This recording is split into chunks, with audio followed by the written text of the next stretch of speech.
We're going to have a look at the 90-90 breathing variations that we utilize. So you can see here we want to assume a 90-degree knee bend and a 90-degree hip bend.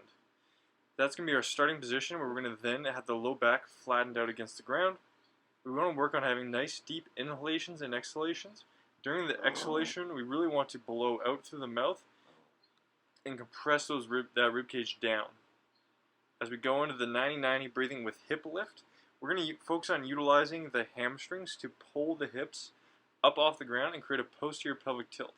So you can see a good cue to use is to lift the toes off the wall, and that way you don't use your quads as much. The quads should be fairly silent in this.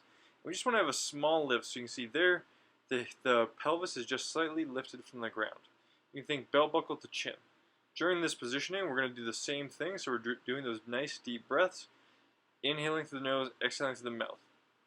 We can add in a foam roller and we can progress to the other variations. So what we're doing here is we're working on internal rotation of the hip, in particular the left hip. The left hip is going to be working on driving into the roller while the other hip maintains its position.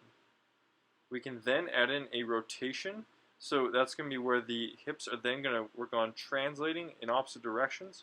So we're going to have the right hip going up while the left hip goes down.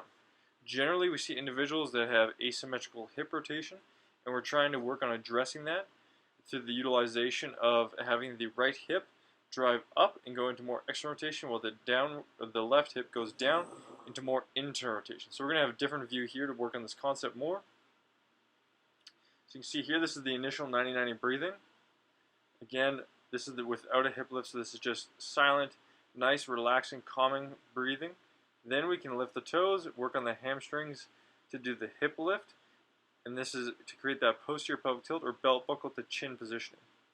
We can then incorporate the foam roller, and that is where we'll then get in, as you can see here, working on internal rotations of the left side, so the left knee is driving in, and then we can start to work on incorporating that hip rotation, so where the left hip goes down and is still pressing into the roller, and the right hip is going up. And that will feed over into that rotation of the hips. So that's your 90-90 breathing variations.